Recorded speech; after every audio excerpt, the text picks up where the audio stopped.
But I didn't like it that much, and I missed actually building shit. Like I wanted to make stuff, and I didn't get to do that. And a lot of times I would sit down with a founder if I could, and I'd say, here's what I think you should do, or here we'd work out a strategy, and then they'd go off and they wouldn't do any of that stuff. And it'd be frustrating.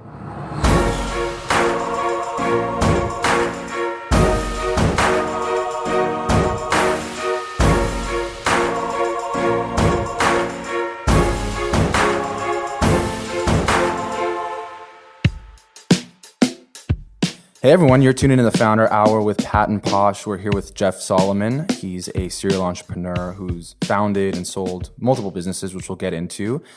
Jeff, it's a great pleasure to have you on the show. Yeah, thanks guys. Good to be here. Awesome. Thank you. So the way we usually like to kick off these podcasts is really like get a sense of your upbringing and maybe your childhood. Oh, really? That far? You can go that Yeah, far? we don't have to go. We're trying to go very far back, and you're not that old, so you know. All right, get into the real dysfunction. We found that it really matters, and we see a lot of things that we noticed, like, oh, you were like this as a kid, and now you're doing this. So, Right. So yeah, we don't have to go too deep into it, but tell us a little bit about your upbringing. I know you grew up in LA. I grew up in LA, but I wasn't born here. Interesting. I was born in Connecticut. My dad was like a pretty sort of hardcore corporate guy that went to Wharton and worked at big companies and was like always that kind of guy. And so he also moved around a lot. So I was in Connecticut till I was like 7, and then we actually moved to Toronto in Canada. Wow. That was supposed to be like a 2 to 3 year stint, and then we ended up staying there 11 months. It was very short run. It's a cool place. Toronto was cool. Yeah, I could sense that there's a little bit of Canadian in you. Can you? No, I don't have. There's no Canadian there. I didn't catch any of that.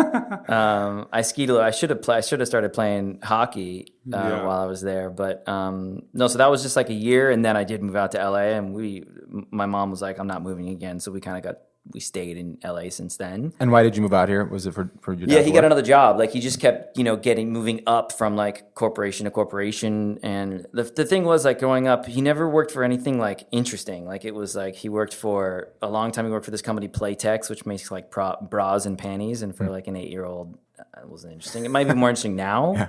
I could maybe have some use for that, but at the time it was not. And then he worked for Max Factor Cosmetics, and it was lipsticks and stuff. And if he had a daughter, I was the only child. If he had a daughter, maybe that would have been interesting. But what was his role? What did he do? He was a senior exec, so eventually becoming a president of these companies, and he good at managing a lot of people, and he became really good at fixing companies. Mm-hmm. And so he stopped being this guy that would go in as an employee, and he started getting brought on by private equity firms into these deals that are falling apart. Okay. And that's when it actually started to get interesting in terms of the companies that he was working for. So I was sort of headed out. I think maybe my junior year in high school or sophomore year in high school, he got the movie theater company Mann's Theaters. You know Mann's Theaters, the Mann's Chinese Theater. Yeah. So that company went through bankruptcy, and so they brought him in, and he was basically president of Mann's Theaters for 18 months. So it would be a short thing, but he would go in and try and fix it, or take it through bankruptcy and try and get the private equity firm, whoever the banks were, as much as they could.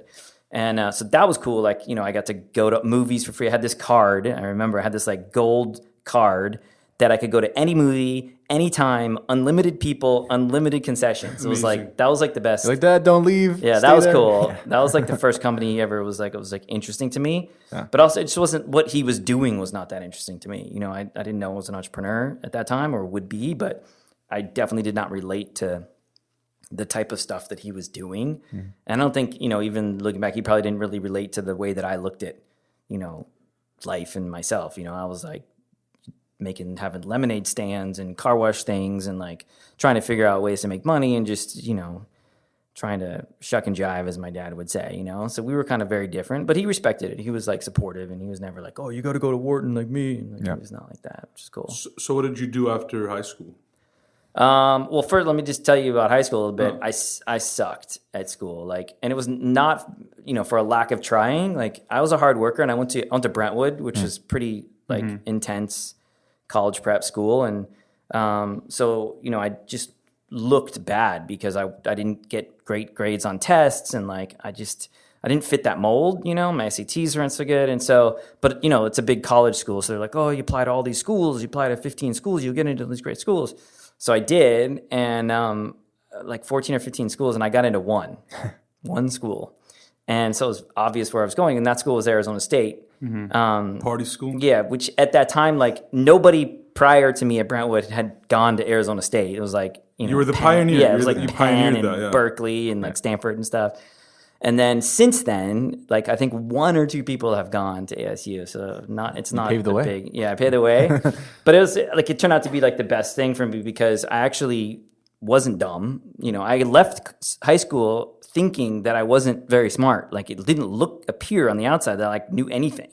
But I actually did learn a lot of stuff. I just wasn't able to apply it in the structure of traditional school. Yeah, you're like, what am I learning all this for? Because I'm not applying it right now. So it's kind of just like someone's just speaking to me in a classroom. And I don't feel like I'm learning. I don't like respond to like memorize, regurgitate, the standard sort of methodology that school uses, especially then. Like now it's evolving a little bit. And in fact, I'll share on that because I actually now also teach.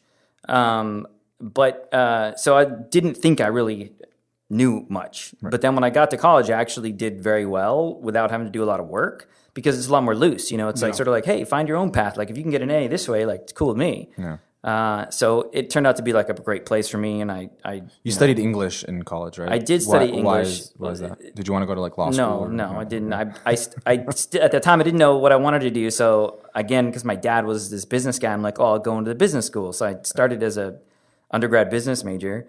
And I took like the first courses, which was like macroeconomics and microeconomics stuff, and I got an F in macroeconomics. Nice. But in English, which English was my worst subject in high school. Like I was like, I'm gonna take English 101 and 102, and then I'm out. Like that's book it. Reports and stuff. You had to read books I was just I'm done. But then I got an A in English. I'm like, this is weird because a lot of the other kids in the English class were really struggling. I was like, that's strange. And I was like, well, I don't really need this business thing. I'm gonna switch. So I just switched to liberal arts, and then I realized also that you could take a lot of these like electives, like art and stuff like that, and that would count for credit in the liberal arts college. So it was like just a much smoother, straighter path. It was just basically the simplest and straightest path, which is really what entrepreneurship has been all about for me. It's like, what's the simplest, straightest path to the result that I'm looking for? And that's kind of what I did. Which was what though? Like, what did you have in your mind? Like, I'm going to graduate college and I'm going to do. I didn't have anything. I just wanted to graduate college. I was like, I just need to get decent enough grades that I can like party and have a good time and enjoy my life. Still make it out alive. Yeah, and still get out of here. That was the goal. And then when I finally did graduate, I had to sort of figure out what I was going to do. In fact, my dad, when I graduated, my dad was in this organization called YPO, Young Presidents Organization.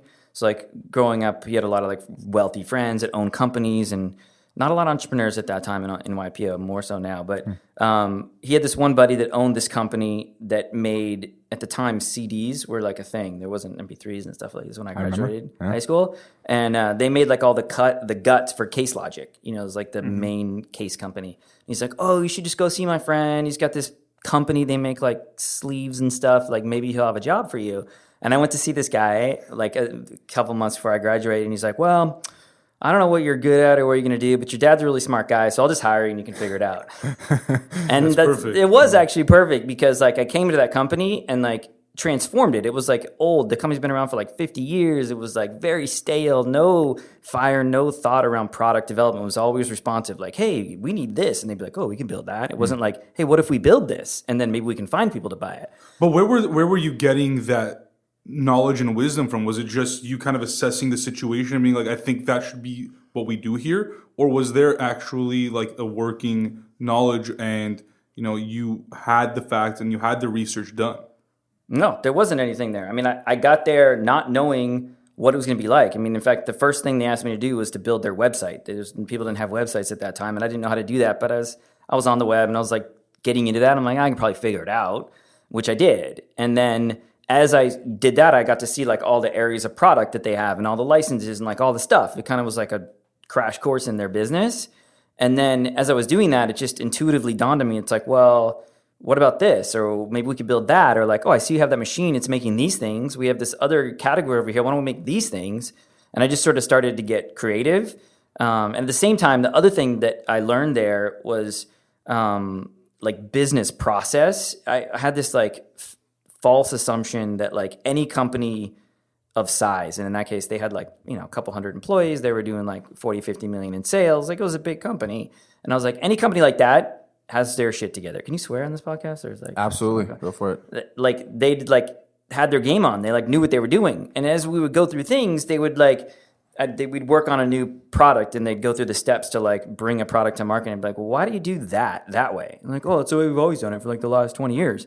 Like, it was just weird. It doesn't make any sense. Like, why don't we try this? Yeah. And then I started to implement these like processes, like simple stuff, like Excel spreadsheets and like checklists and just junk like that, just logical, like intuitive stuff. And then people were like, oh my God, this is like way better way to do this. Like, and they really got on board and people like really liked the energy that I brought. And so it was like a very big ego builder for me. And kind of hearing about how you did literally all that, right? And you kind of just, you have your hands in pretty much everything. And like kind of hearing about who your dad was and the, what the roles he played in the companies that he worked at. And then I think I saw online that you said you've done everything from like cleaning, like, the janitorial stuff all the way to being CEO. So why do you, before I get into that, like at this time, did you ever think like, I'm not really focusing on anything? Maybe 10 years from now, I don't know if I can continue to do everything. I have to like to have a focus. No, I never had that thought. I didn't really like, especially at that time, I wasn't really looking that far ahead. It was just sort of like, what's the next action in front of me? And I probably, to some extent, I'm still that way. Like, there's some negative effect of that for certain. But generally, I was not like thinking about like, oh, if I do this, like everything for everyone skill set, like, is that going to screw me later? Because I feel like there's this like lifelong debate of like, is it better to be a generalist or a specialist, right? And oftentimes, generalists, I found that could be more stressed or more depressed because they don't have like a clear focus. Yeah. So I'm just curious, like if you ever felt that way. Well, since I've had many experiences and thoughts around that, at that time I didn't. I was just very much like, this is cool. I'm getting to do lots of stuff. I hadn't done anything before, so I had no previous benchmark. Yeah. So it seemed great. In retrospect, over time, I realized I was a generalist, and that in fact, not my first company, but not my second company, third company, the one that exited in the fall, over time at that company, when I started, I was doing everything, right? But as the company grew and we needed more specialists, it actually I became more of like a disruptor in the company, and ineffective and frustrated. And so eventually I came to the conclusion that I needed to leave that company, which was actually very difficult to do, but also it was a very good decision, both for the company and its potential success, and for me as an individual. Like, I tell people often, like, when I left there, I'd been there 7 years. And then when I started to see that and observe that and sort of realize that, like, I wasn't optimal for this type of company anymore, and I put the sadness and, like, ego aside, I realized like I wasn't getting any more stock. It's not like I was gonna get anything else. I had a nice salary, but I could apply myself elsewhere, and if that company grew, it'd be the same result. Like if I stayed there for another 5 or 6 years and exited, I'd get the same amount of money that it would if I left and spent those 5 or 6 years on something else. Right. So it actually was better to take my resources and split them elsewhere and let someone else kind of run with it, which a lot of people have a hard time doing. A lot of founders. So what did you do after you left? You're there 7 years. Do you at this point recognize that there's this entrepreneurial spirit inside you and you want to do your own thing, or is it just, I want to take what I learned, apply it somewhere else? Well, let's just make sure everyone's clear. Like, the company I'm talking about is many years past the first one we were talking about, the plastic company. This is Velocify. Which we'll get into. Yeah. Right. Yeah. So that I'm already clearly an entrepreneur, clearly starting things from scratch. So what I meant was the original company that the original company. When I left there, it was right at the internet boom. And I had met this guy that was a shaker. I don't know if you read my blog post about shakers, but this guy was just one of these guys that's just you stand underneath his tree and stuff falls. He's a little shady, but and so he was he had his hand in all kinds of stuff, and he liked me, and so he's come work for me. And so I left and went to work at his startup, and he kind of maneuvered pieces together and kind of got an exit and raised some money. And so I got a taste of Startupville, and I got some money, and I was what were you doing there? What was the I was doing business development, at that time it was still these startups really didn't have clarity on the roles like they do now. So I was kind of a little bit of everything kind of thing, but his sort of right-hand man. And that was the first like startup. It wasn't my startup, but it was still that environment. And it was also a little bit more tech oriented. It wasn't quite as much as I later became, but much more than the company I was at. Like we were a manufacturing company at that time. This was getting into like tech and internet. So I was more interested in that. Yeah. Cool. So, then you're there, you're doing business development. When do you start your own first startup? So after that company, sort of sold, and I had some stock and I got a little bit of money, and I got my ego like inflated quite large, and I was like, oh, I can do this myself. These are startups? Yeah. This is easy, and the internet was like killing it. And so then I started with 5 friends, like actual high school buddies, college buddies. Like we started a company, and we left there. We raised a little bit of money, but it was right as like the internet was crashing down. So it was like the end of it all. And, we really didn't have a business model. Like we were just building cool stuff. Yeah. And I learned a lot from that experience. That company crashed and burned, and it was pretty emotional and like painful to go through that, because I was like the heart of that company. It was like my vision, and I was like the guy, and everybody was like behind me and everything. What was the company? It was this company. The name of the company was Zoop. I was going to ask you how to pronounce that. Yeah, XOP, and it was basically interestingly, like it was kind of ahead of its time in some ways. It was a desktop app. They didn't have mobile phone apps, but it was an actual installable application on PC only at that time, and it was, I guess, a little Twitter-esque in the sense that it like fed content to you into this like toolbar. And there was a bunch of others at that time that were doing some of that kind of stuff, like these toolbar things.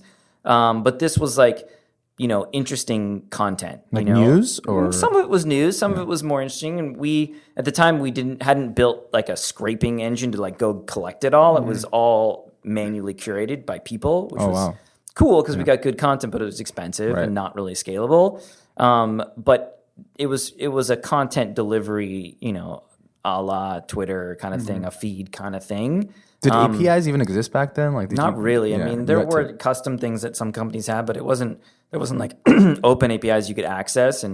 But the tech that we built was really cool. Like we built it in the guy we had developing built it in C++. So it was like my first like exposure to like real hardcore software, which I really loved. Like he and I got along really well, and like it became very, very clear to me that like you could build stuff in software, and that became like a very big passion of mine. We also built a lot of web tools to support that product. So we had like administration admin systems, and I think we built that in ASP Classic. Yeah. And I really enjoyed that. I was like, oh, you can build these tools to manage your business, and it really kind of like cemented this thing that I had seen at that first company where it's like they had all these problems, and I was building all these like paper systems to deal with it. I'm like, well, actually you can build a lot of this stuff on the web. Yeah. And that's where like business software, and ultimately Velocify was a CRM system. It was kind of that thing that came out of that. So Jeff, you said after this, Zoop kind of crashed and burned, you were definitely not in the best frame of mind. Like, it was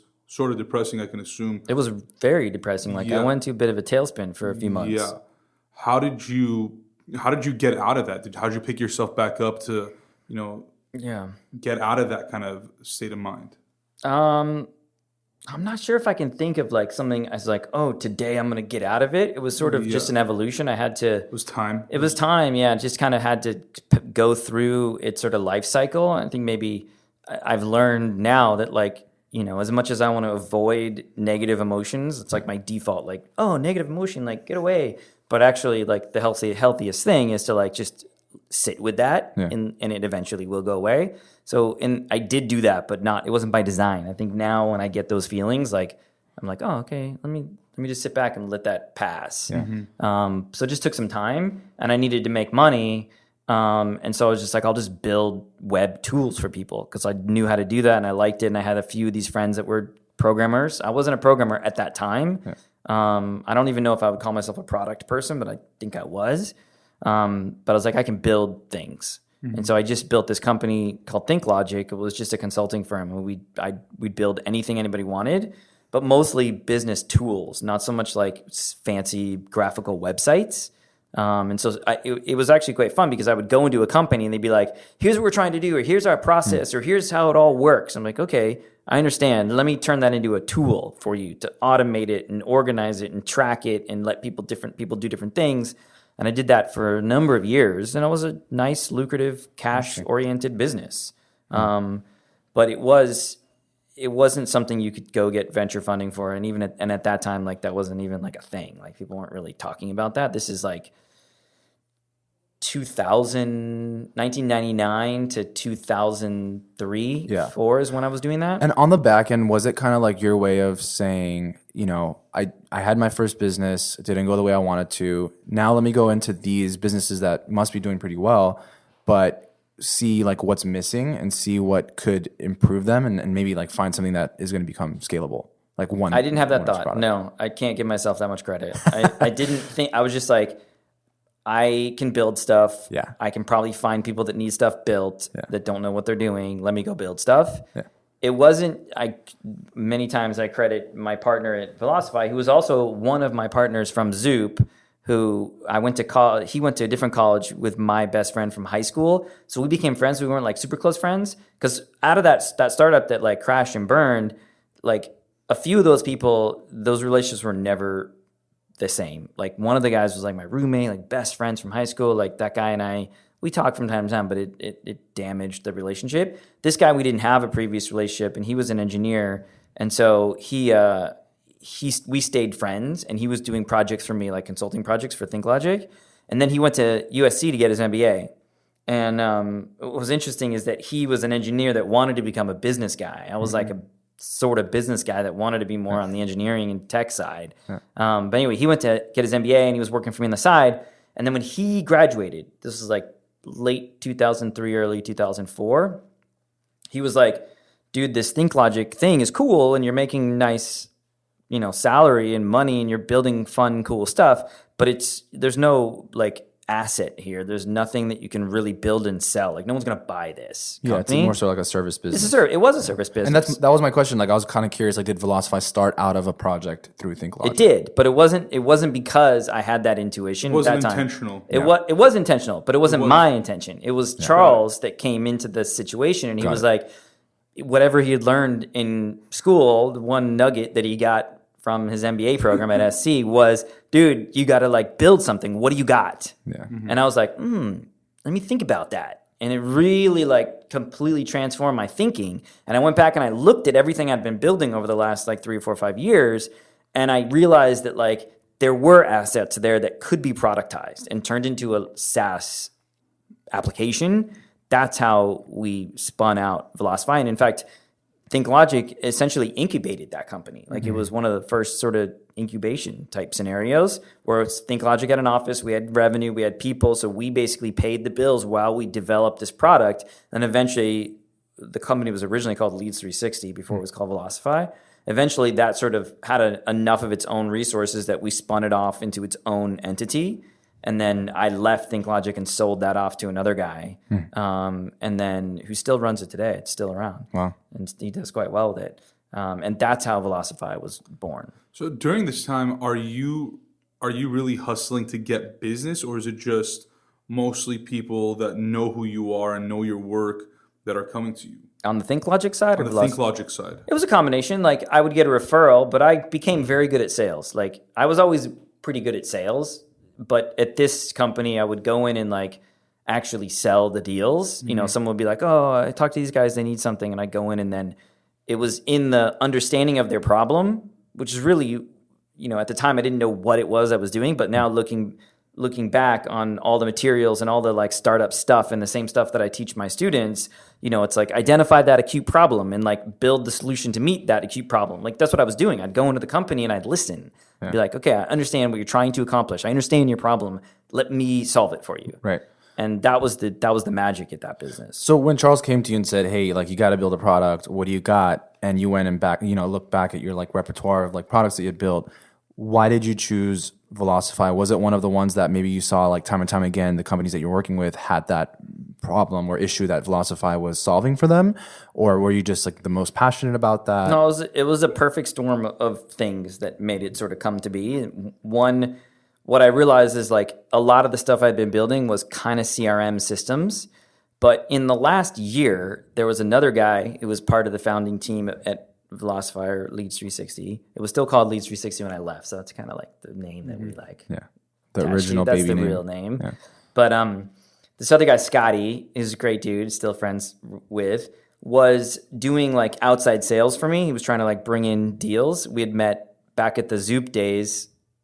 He was involved in some shady thing that I was involved in. Whatever, we became friends, and he was out there selling deals, and what he sort of stumbled on, and I don't know if he really realized this or not, but he saw this like that there was a lot of mortgage companies that were growing at that time, right? And we didn't deliberately be like, hey, mortgage is on fire, like this whole subprime thing, like we should get into this. It wasn't like that. He was like bringing in deals, and they happen to be mortgage companies. They happen to be these subprime mortgage companies, and so the things we were building for these guys, they were exactly the same. They were basically these lead management systems. Mm-hmm. And instead of building one-offs, I would reuse code, but it was like their system, their system, their system. That's where we discovered like, hey, maybe we could build a system for people that manage leads. And that was how Velocify came to be. So it was Scotty that found that little hole, the little opportunity, which ended up being a big opportunity. I mean, we like... a lot of startup success has to do with luck and timing, and you can somewhat manipulate that, but not fully. And the timing was huge in terms of the mortgage boom. Unfortunately, it was on the backs of bad process, and so like we participated in that and enabled that in a way. But there was so much money coming into these mortgage companies through these subprime loans, and these companies like Lower My Bills and Lending Tree and all these guys that were generating just leads and selling them for like $30-$50 a pop. That industry was just exploding, and so we came in the right time with a tool that optimized that process for the mortgage companies who were spending tons of money marketing, and the lead companies that were spending tons of money generating leads. But the mortgage companies were ineffective with these leads. And so that was like the problem that we identified. Mm-hmm. And it turned out to be one of the most important discoveries at Leads 360, certainly, but in general in my career. And I tell this to a lot of founders, like partnerships often don't work. Like business development partnerships rarely work. And the only time they really work or have a high probability of working is when like you're actually enabling the partner to do their current business better. Like if you try to go to a partner and be like, hey, you're already selling to these guys, you should sell my product too. Or like, we could do this together, right? Then they're trying to like move away from their core competency to help you, and you're trying to move away from your core competency to help them. But when your core competency actually empowers them to do theirs better, and that's it, they're going to get behind it. And that's what happened. Lower My Bills was the big one, but all the lead companies were selling leads. But the mortgage companies were ineffective with those leads. We basically came in and said, hey, lead generator, we're going to make your client more effective, which means they're going to stick longer and buy more. Oh, okay, perfect. That's our problem. That's our core problem. Hey, mortgage company, you're buying these leads and they're not working. We're going to help you make them work better. It was a win-win for both those guys. So we were able to get clients and we were able to get referrals from the lead companies. It was like the perfect storm. So we grew like very fast on that circumstance, which in the end it crashed and burned. And like we basically cycled through almost 100% of our clients in 2008. Like we almost went under in 2008. Like it was close. Wow. Like, I had to fire a ton of people. I remember being in Hawaii with my wife on our baby moon, and I was talking to our VC. We'd raised one round at that time. And I was like furious. Like he was like, "No, we're not going to give you more money. We're running out of money." I'm like, "Fuck this! I'm just going to shut down the business. Like I don't care." Like it was that close, like to just shutting down. And we ended up getting some more money out of them and keep going. But 2008 was rough for us. So how did you come out of that? We had raised originally $5 million. I want to say was our original raise from them. And then this is Rustic Canyon here in LA, and there wasn't a lot of VC. There's a whole story behind how we raised money. That's actually interesting too. But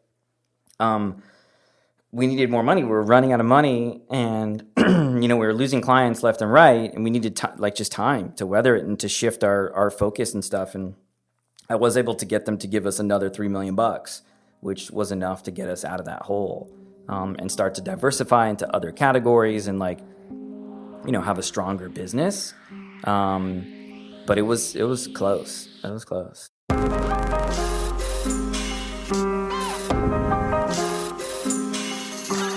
So Jeff, tell us about this fundraising story. It seems like it's an interesting story based on what you were saying. And I know that especially nowadays, it just seems like left and right, you're hearing these stories of this company raises $30 million, $20 million. It just seems like there's so much money out there. Yeah. And, I'm particularly curious as to where that money is really coming from, but also where it's going to lead to. During that time, was it number one, was it easy to get that kind of money? And number two, I want to hear the story. Yeah, it wasn't a thing. Like we raised our first round in maybe 2006, and just it wasn't a thing. Like there was no accelerators, there weren't like seed funds. There were angels, but there wasn't a infrastructure. Definitely not in LA. Like San Francisco and Silicon Valley, it existed, but still it was the big VCs. So we were like talking about maybe raising money, and Charles and Tony, my two partners, were like not sure about it. They were kind of like didn't know, and I was like, I'm gonna go down this path and see if I can like figure something out. And I went to this fast pitch competition, which was run by the Tech Coast Angels, which was around at that time. They don't do this pitch competition anymore, but it was at UCLA Anderson, and it was like 10 companies. You get 60 seconds to pitch your company, and then they had a panel of investors that will rate you or whatever. And I murdered it. Like I won. I killed it. I won the competition. I won every category. Like they had to not give me categories because they were like, "Oh, we can't let this guy take all 4 categories." Do you remember that 60-second pitch? Yeah, I have the audio. I have the audio still. I play it for my students sometimes. Yeah, and we might have to add that to the podcast. You can put a link to it or whatever. Yeah, it's I like wrote it. I practiced it. It was shocking to me. Like, even though I wasn't like a great student, like I guess I learned some things. And one of the things I learned is like, here's the instructions. Like your pitch has to be done in 60 seconds or you're going to shut the mic off. So like I was sure I was going to be done in 60 seconds. Like I practiced over and over again to make sure that it was done. Yet there were so many people that got up on stage that did not complete in 60 seconds. And they just got cut off. And it was just like, dude, they told you that. What are you doing?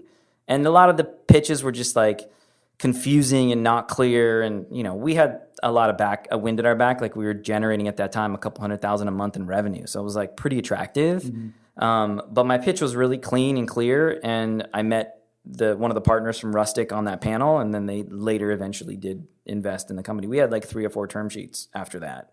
But it was pretty exciting. Like I came back. I remember my partners, had really no idea that I was doing that. I think I definitely had told them, but they weren't like, "Oh, dude, this is awesome. Like, let me help you prepare." They were kind of, I don't know. They were kind of not really into it. Let Jeff do his thing. I'm they were I'm like sure that. He's going to come back with nothing. Right. It was kind of like that. I sort of felt a little bit alone on it, but I came back and like, dude, I won the competition. I met these guys, and they're like, "Oh, okay, cool. Let's see what happens." Yeah. So that ended up leading to raising from those guys, and I learned a lot. Like we got term sheets from like 3 very different groups. Like these were like classic LA VCs, big fund, very traditional style. Then we had like a guy from San Diego that was more of a hustler, kind of just like cool guy, smart guy.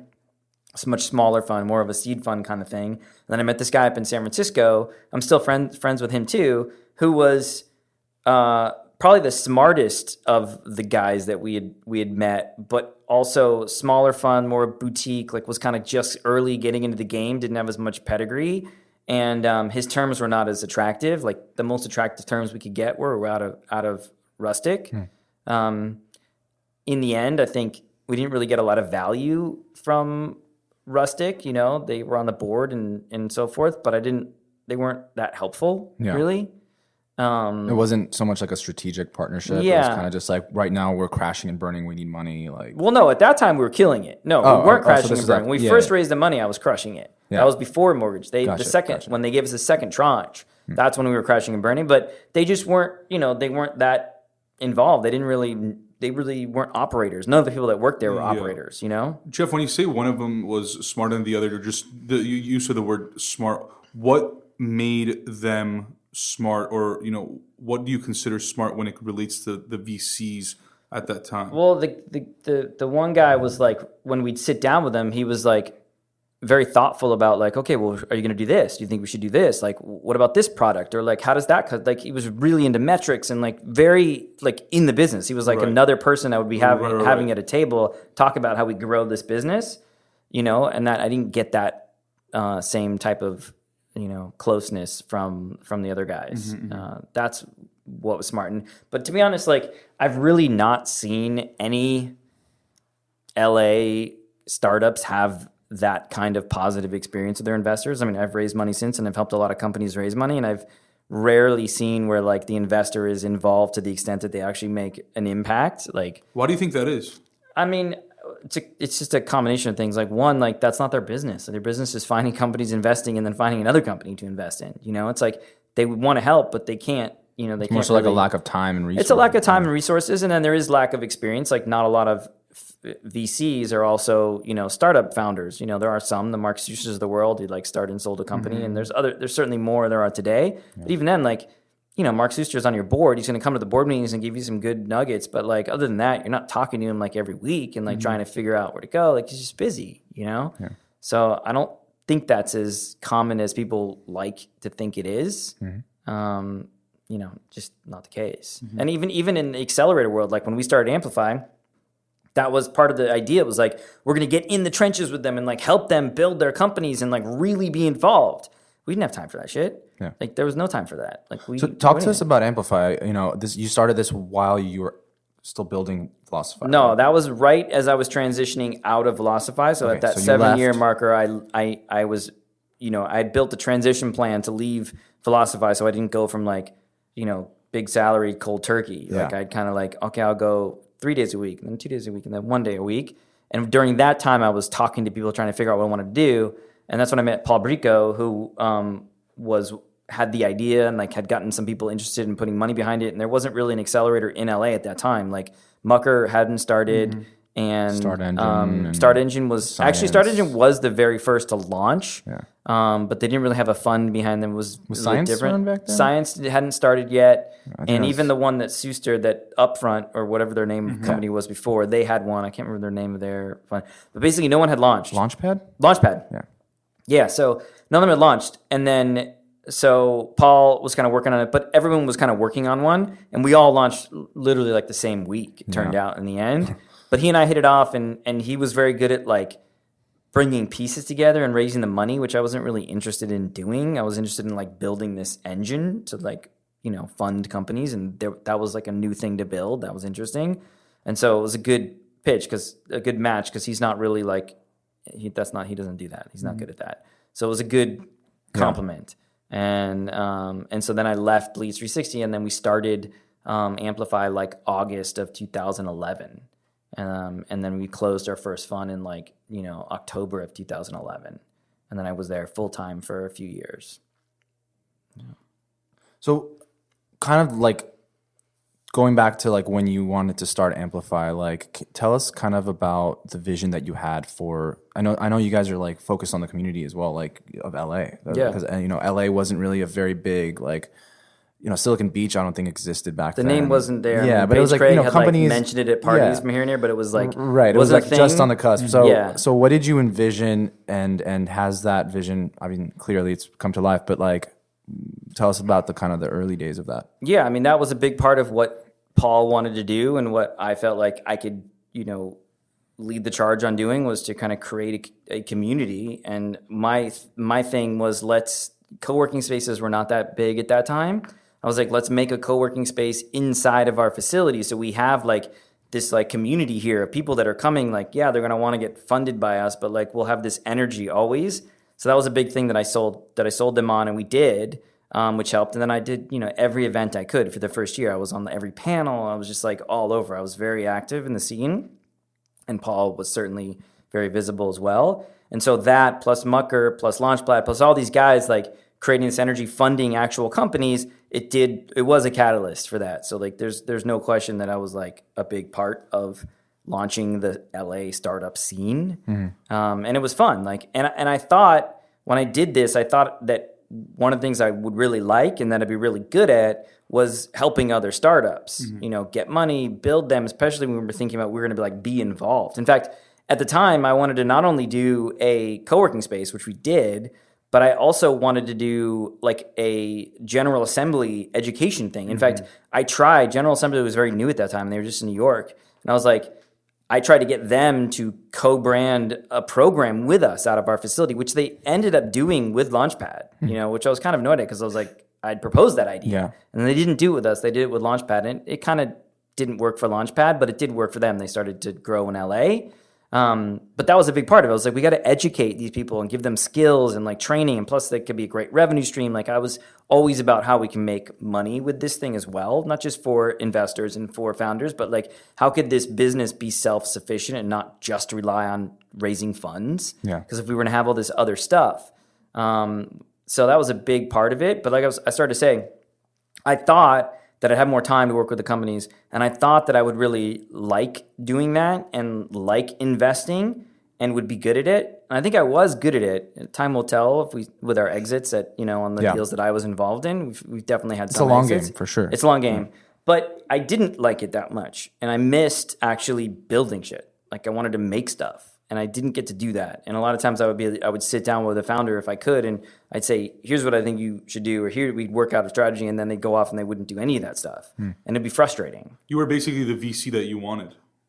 I wanted to be the VC that we wanted, yes, which I couldn't actually be from a resources standpoint, but that turns out I didn't actually like to do because I wanted to be on the building side, So that's ultimately why I left Amplify, because it was a pretty sweet setup. The gig was pretty good. And aside from like your personal kind of vision and for your life and like characteristics and traits and things that you enjoy doing, what is like the hardest part about launching a fund like that and an accelerator program and an incubator and all these things in one? Well, raising the fund is the hardest part, and Paul owned that. That was like I wouldn't have been able to do it on my own. I just didn't have the relationships to raise. We raised like $5 million in the first fund, and that was 90% him. I think I went to a bunch of the pitch meetings and like I built the decks and like I helped make it come to life, but he got those people like on board. And a lot of people were just like, oh, it's Paul, I'm going to put money in. So that was essential. And that's one of the things I realized that right away. I'm like, this could actually happen because this guy can actually close, like fund. And he subsequently has closed, I think they've done 3 or 4 funds since I've left. So that was a big part of it, and it's really hard to do that without having actual cash. No, it's like one of the big things that we offered is like we give you real money. We're not just like one of these accelerators where it's like we give you advice. But we're like our deals had money, and over time we gave more money. We found that initially we were doing $25K, which was kind of the number at that time, the whole YC number. And then do a lot of deals. Which I think is 50 now, right? It's maybe 50. So we were like, that's what we'll do, and look at a lot of companies. And we found that, like, 1, it's a lot of work to look at a lot of companies and like evaluate them effectively. 2, there's just not a lot. There aren't as many fundable companies as you would want. And so and 25 grand isn't shit. You can't do anything with 25 grand. So we basically started to see that it's like it's really more money to less companies. Be more restrictive on who we fund. Like pick the best. And then give them more money and more resources. And that's how the company like evolved. I think they only do like maybe 5-7 deals a year now. And what were you looking for, with these companies? Was there anything specific that you guys consistently looked for? Maybe the standard startup stuff, like are these guys, have they really identified a problem? Do they have some product in market that seems to be addressing that need? Have they looked into or figured out any kind of, user acquisition strategy?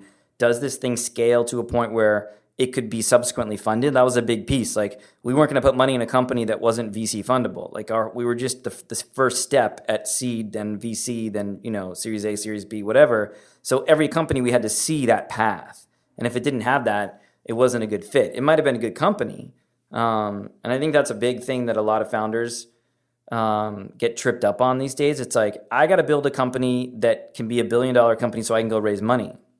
Okay, you can do that, and there's certainly it's attractive in certain ways, but like there's nothing wrong with a company throwing off $1 million in cash flow that no one will VC fund, but you're putting $800,000 in your pocket every year. Right. Like, dude, you'll do that for 5 years. Chances are, if you're lucky enough to exit, you're not going to make that much money.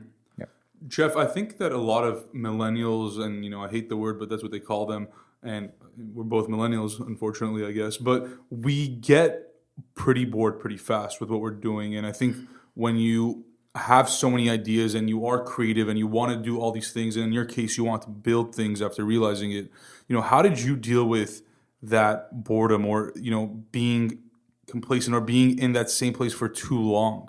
Was it distracting to you? Did you try to always find a way to do something else? And how did you deal with that? Yeah, I mean, the more and more I realized, and now I'm like as clear as I've been about it, is like the smaller the organization, the more shit I can do, and the more good I do, and the less bad I do. So like really, now I just want to have like a lot of little teeny companies. I don't really want to build a company with 100 employees. First, I'm going to push myself out of a job anyway. If I build something that happens to have that trajectory, that path, then I'm going to find a way to get someone to take it over from me and move on to something else. But when it's like less than 10 people, I get to do a lot of different stuff, and it's useful. So that's sort of what I aim to do now, which a lot of those companies stay that size, but I'm fine with that. Yeah. So since that time, you kind of had this itch to go back into doing your own thing, creating your own product. You've created 2 companies. Is that right? Affinity and AudioJoy? Yeah, since then. Tell us kind of how those came about, what you saw there. I mean, so I got back together with Charles again after that. So he had, what did he do? What did he do? He was kind of doing different stuff. I don't know if he had joined any company or whatever, but during the time, because he left Leads 360 before I did, maybe like 2 years before I did. So he was kind of off on his own, doing a lot of mobile stuff, doing a lot of engineering. And so we were still friends. Sorry to cut you off. By the way, Velocify was sold, right? After you left. Not till just October. This recently. Yeah. So Charles wasn't there at the time. No, all the founders had left. I was the last founder to leave. Got it. When I left in 2011, Tony had left in a year prior to that, and Charles left like 2 years prior to that. And so, but then it sold in October. So Charles came back into the picture and was like, he wanted to do something. He knew that he needed someone like me that could like put the piece together, and he wanted to do a lot of engineering and wanted to do mobile stuff. And so we just kind of started messing around with different things like on the side and just building different apps and trying to figure out where their problems were and, just experimenting really. And at that time, the whole mobile messaging thing was starting to like really take off, and we got interested in that and built a few prototypes and thought that there might be some opportunity there.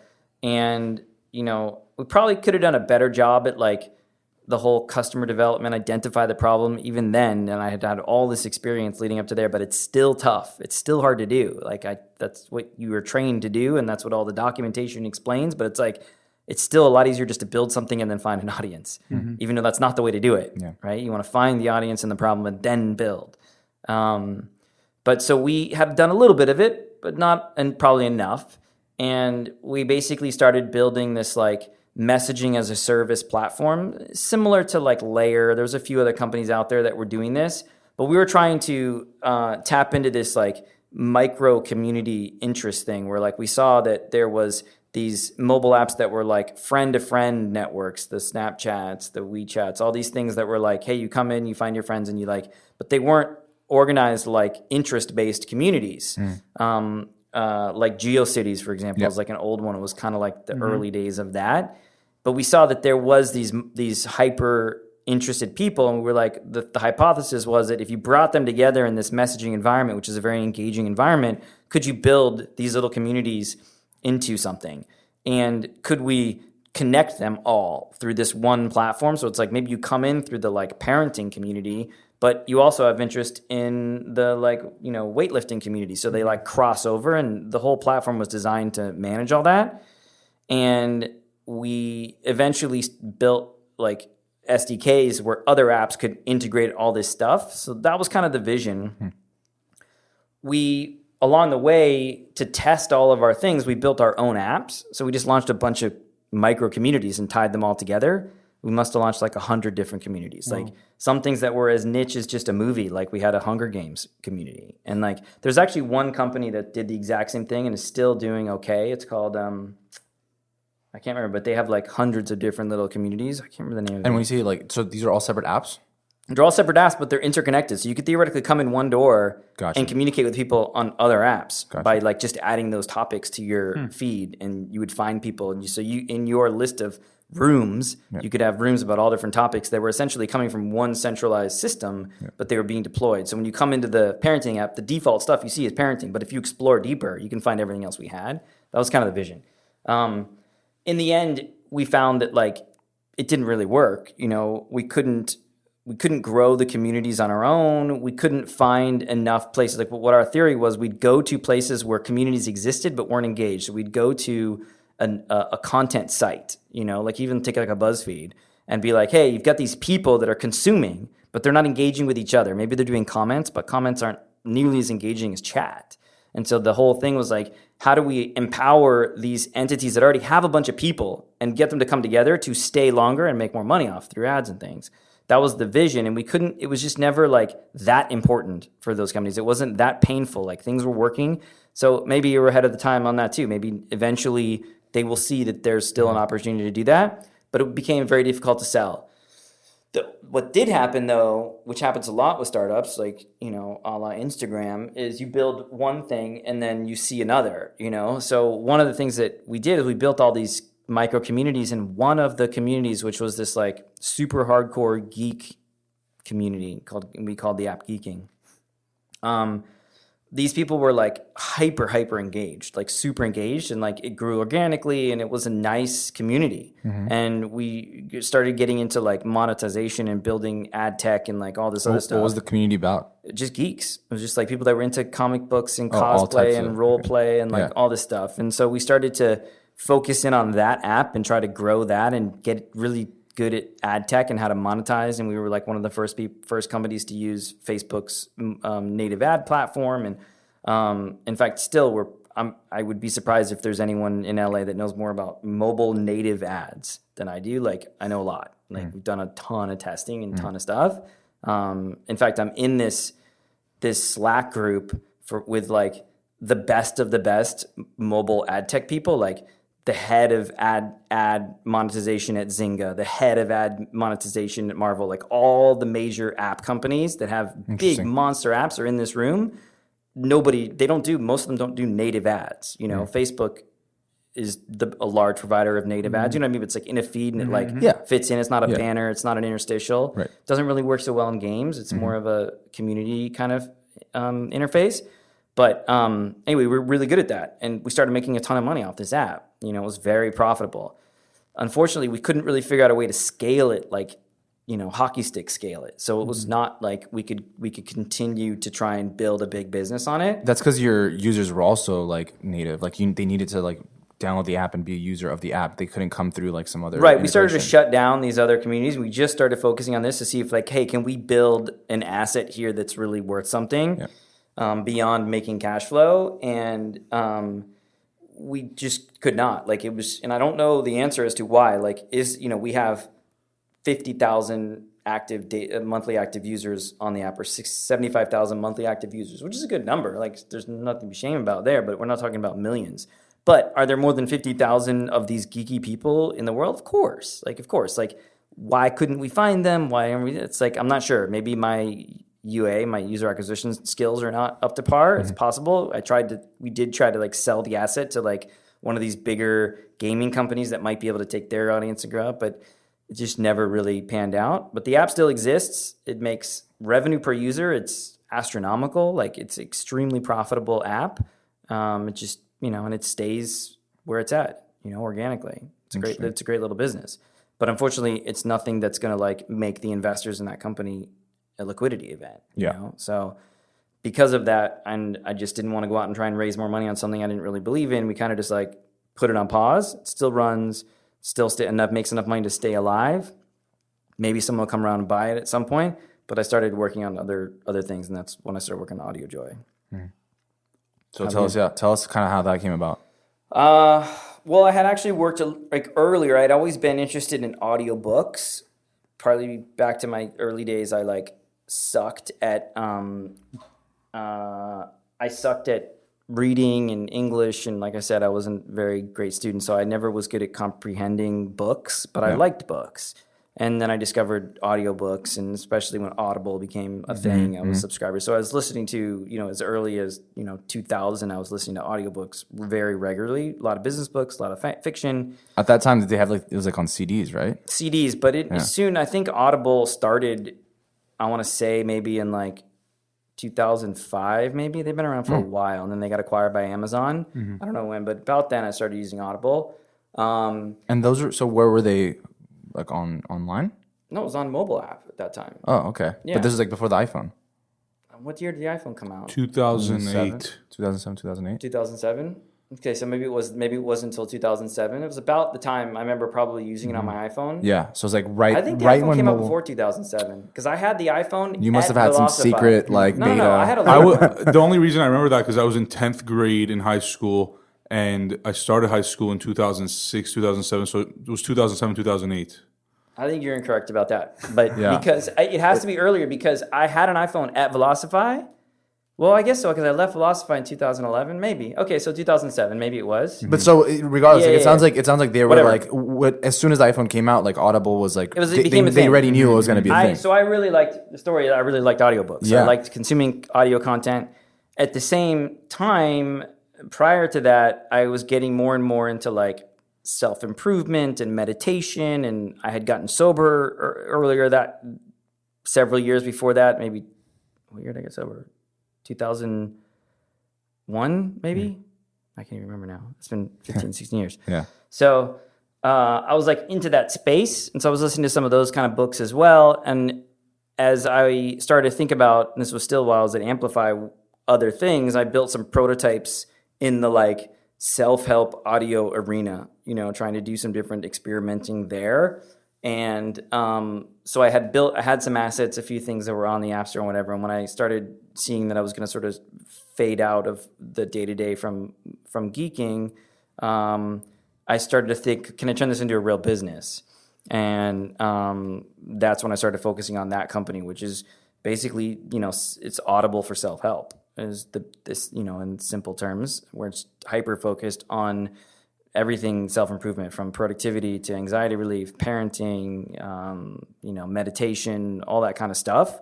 And I just found that there's a huge long tail of very fragmented, talented content creators out there. YouTube channels, Udemy courses, like blogs, podcasts. Yeah. And particularly having done audio or video content already, so not just text. That were not books. They were like shorter form, which was a big thing. Like I never really felt that the audio book form is the best for self-improvement content. It's just too long. It's too hard to like put into practice. So I always wanted like shorter content than that. And that's what I started to see was out there. And so started to look, could I license this content? Could I incorporate it and like start to build up a platform of this content? That's basically what AudioJoy is. So Jeff, would you say that your why for AudioJoy dates back to you sobering up? That got me into the category of self-improvement more. I was probably always very like I was always looking inside. Self-aware, yeah. Yeah, I was probably always like that, but that became much more of a day-to-day thing. It was like a life and death thing. So it became like a big part of my life. Yeah. And meditation and all that. And so that combined with the audio format of consumption was where I saw the interest. And I was kind of solving my own problem at that time, right? Yeah. Because I was listening to audiobooks, but I felt like that wasn't the right one. And only like the biggest names were getting published in audiobooks, but there was all this other stuff out there that's good, that's not really getting distributed, and there's not a platform to get that stuff out there in audio format. Podcasts are one of the only ways, but I actually don't love podcasts for certain types of content because it's conversational like this. It doesn't really work when you're trying to like educate or help someone as good. I don't, in my own experience. I think you're right, and I think that especially in this day and age, I hear a lot from folks, especially in LA. It seems as though stress and anxiety and depression is very common. I don't know if it's the traffic. Yeah. I don't know if it's just the hustle and bustle that comes with the city. But how does someone?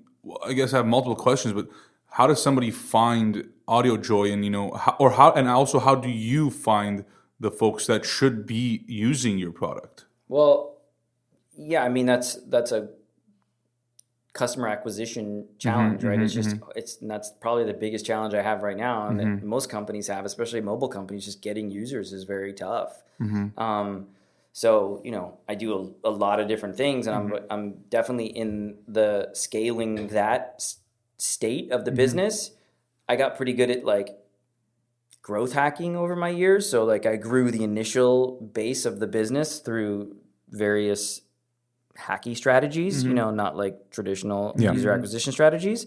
That kind of got me to a point, and then now I can like re-put some of that money into try and like actually grow the business. But it's definitely hard. It's helpful that there's a lot more stuff out there and people are like more aware and they're looking for things. So I get a lot of organic downloads from the apps because of that. But it's also becoming very competitive. It's like Headspace and all these guys are like taking up a lion's share. Yeah. But there's definitely a lot of green field, and there's a lot of content that we have that people don't know about. So there's the growth. But I'm moving way slower than I probably could. If I went and raised a bunch of money and like hired a bunch of people and like did all that stuff, I could probably scale it and have a better chance of scaling faster, also a better chance of crashing and burning. But I'm just not really interested in that, So it may be I may, leave a lot of money on the table or get my lunch eaten because of that strategy.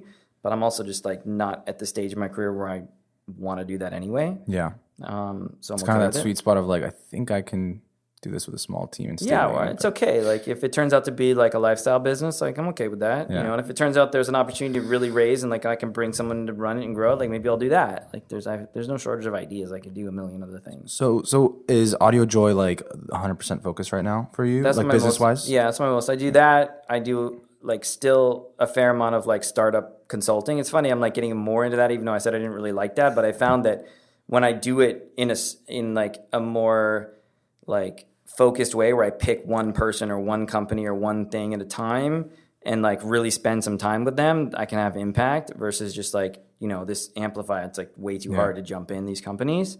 And so are you involved with any of your past projects or are those totally in the past? No, I mean, I still run Geeking. Like it still runs and I'm still, I still spend time on it to keep it going because I'm not going to shut it down. But none of the other projects, like I don't work with Velocify is sold, so I don't have any ties to them at all. Amplify, I feed them deals and I look at deals from time to time, but not super involved there. I have, like I said, a handful of companies that like I help, and some are paid consulting gigs, some are not. I do a ton of Clarity calls, Clarity FM, that site? Yeah, I've heard of it. I was one of the first people on that site. This guy, Dan Martell, started that site. And if you get that guy, he's a stud. He might live in San Francisco, though. But so I get I do at least 2 or 3 calls a week with that. Like I had a call today, I had a call yesterday. It's pretty fun. And then I also teach entrepreneurship in high school. In fact, I teach at the school I went to. Like the funny thing was I left there. They're like, that's awesome. I was like, I'm never coming back here. I like, we don't ever want to see him again. We don't want to see this guy. Like, our Arizona State, we want to fucking cross that thing out, right? But then now I'm like a teacher there, and I've been teaching there for 4 years. What do you teach? Entrepreneurship. Like, I have a senior class. We created it from scratch. It's only in the fall. I only teach one class. Like, I'm a very different teacher because, like, I'm an actual contractor. Like, there's no other teachers like that cruise in for one class in the fall only. It's like you're an adjunct, like at a college. Yeah, it's cool for me because I don't want to get like wrapped up into the bureaucracy of that is high school, public or private. But I like teaching, and I enjoy working with the kids, and it's a great class. And I'm curious too. What's something that like these high schoolers are now thinking about in terms of entrepreneurship? Like, what are some of the ideas they have or the problems that they have that they want to solve? Well, funny thing is, like a big topic that all 4 of my classes, at least one group has mental health, I assume? Yes, mental health. Yeah. Huge issues. Like, yeah, it's a major problem. It's a major area. They all like see it and know it, especially at like intense schools like Brentwood, where it's like so stressful and aggressive. And even not schools like that, there's other issues. It's just a real like epidemic in a lot of ways. I agree, yeah. And so that is a topic that we get into a lot, and a lot of people want to do something about. I've yet to see any of my students come up with something that's like that might work. I don't have an idea of what might work, but I definitely see the problem there. Yeah. And a lot of people see the problem. So there's some, and to some extent, like what I'm doing with AudioJoy is like in that space. Like, so maybe I'll discover and crack something else that's just more than just like consuming audio content. Yeah. It's an area that I'm definitely interested and passionate about. And maybe I'll get like more into at school, like more work where I'll be involved in wellness, or maybe we'll put together some other types of courses there. But yeah, that's probably the most common thing. I'm not surprised because I think I hear from a lot of, our friends and, folks that are older than us, younger than us. It just seems to be, and I don't know if it's something that's new or it's just something that's at least more transparent and talked about now. and it just seems like it's on the business side, there's definitely an opportunity, but I think more so it's like, I think it's a real problem that needs real solutions. It really does need to be addressed, and there is money to be made whenever there's real problems, but it's also, doing good. There's some good to be done, for sure. Absolutely. What was that moment like when a business that you started from the ground up was sold for whatever X amount of money? Like, I know you were no longer involved at Velocify. I mean, I wasn't involved day to day. But it was still your baby. You had created it. Yeah. What was that feeling like? And is it like, how all these people say, like this moment where like just kind of validates yourself? Yeah, it was very satisfying that like what we had created from scratch like finally has found a way to an exit, and like I felt. Yeah, I remember I was teaching that fall when I was like signing the docs. I came into class and was like distracted for like 15 minutes while I was signing the docs. And the students were like, they didn't know what was going on. And they were like, dude, we're talking to you, like, hey, like pay attention. I'm like, oh, sorry. And the next day I came in after it had actually closed, and I was like, oh, sorry about yesterday. Like, here's what was going on. I was like signing the deal, and they were like, oh my God, it's so crazy. Yeah, it was pretty cool. Awesome. It's very satisfying. Well, Jeff, it's been a great conversation. Thank you so much for your time and chatting with us. It was awesome learning about your journey, and we're excited to see where all the projects you're working on now go. Cool. So. Thanks, guys. Super fun. Yeah, happy to do it. All right, guys. Thanks. Awesome. Thanks.